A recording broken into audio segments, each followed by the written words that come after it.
তো শুভ সকাল। আর আজকে হলো আমাদের তারাপীঠ সেকেন্ড ডে। আর আমরা ঘুম থেকে উঠে পড়েছি 3টার সময় সবাই, বিকজ আমাদেরকে তাড়াতাড়ি মন্দিরে যেতে হবে, কারণ মন্দিরে অনেক ভিড় হয়। আর এই সাইডে আমার দিদিরা সবাই বসে আছে, আর বড়দি গেছে স্নান করতে। আর তো একে একে আমরা সবাই সকলে রেডি হয়ে পড়েছিলাম। আর আমরা এত চেষ্টা করেছিলাম যে আমরা তাড়াতাড়ি বেরোবো, বাট আমরা 3টার দিকে উঠেছি, বাট আমাদের বেড়াতে 5টা বেজে গেছিলো। আর আমরা বাঙালি শাড়ি তো পরবো, আমরা যে কোনো অনুষ্ঠানে শাড়িটাই বেশি পছন্দ করি, তাই আমিও আজ শাড়ি পরে রেডি হয়ে বেরিয়ে পড়লাম পুজো দেওয়ার জন্য। আর এখন আমরা যাচ্ছি রুম থেকে বেরিয়ে পুজো দেওয়ার জন্য। আর এটা আমার দিদি, এটা আমার মেজদি হাই করলো, আর সামনে ওটা আমার বড়দি। তো আমরা সবাই মিলে একসঙ্গে পুজো দিতে যাচ্ছি। আর মানে আমার অনেক ইচ্ছা ছিল, আমার ছোট থেকেই ভাবতাম যে আমি মন্দিরে আসবো, মানে অনেক একটা মানে ড্রিম টাইপের ছিল যে আমি আসবো এই মন্দিরে, এসে পুজো দিয়ে যাব। অনেক দেখেছি দূর থেকে, বাট আমি আজকে মাকে সামনে থেকে দেখব। তো অনেক দিনের আশা, আমার স্বপ্ন সব পূর্ণ হয়েছে আজ। তো আই এম সো হ্যাপি। তারপর আমরা ডালা নিয়ে নিলাম মার পুজোর জন্য এখানটায়।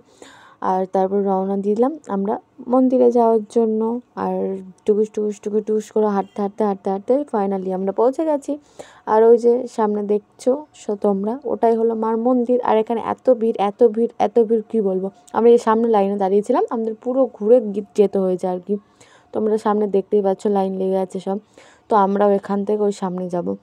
আর এদিকে অনেক মূর্তি ছিল, অনেক বিভিন্ন রকমের ঠাকুরের মূর্তি ছিল। তো সেগুলোও আমি ভিডিও করে নিলাম, বিকজ তোমাদেরকে তো সব দেখাতেই হবে। আর আমি তারাপীঠ এসেছি, তো তোমাদেরকে সবই দেখাবো।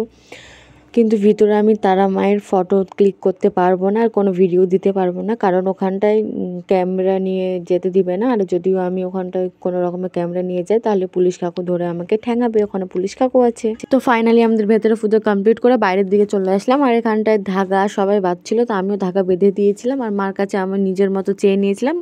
আর শুনেছি ধাগা বেঁধে মার কাছে কিছু চাইলে সেটা নাকি পূর্ণ হয় আর কি।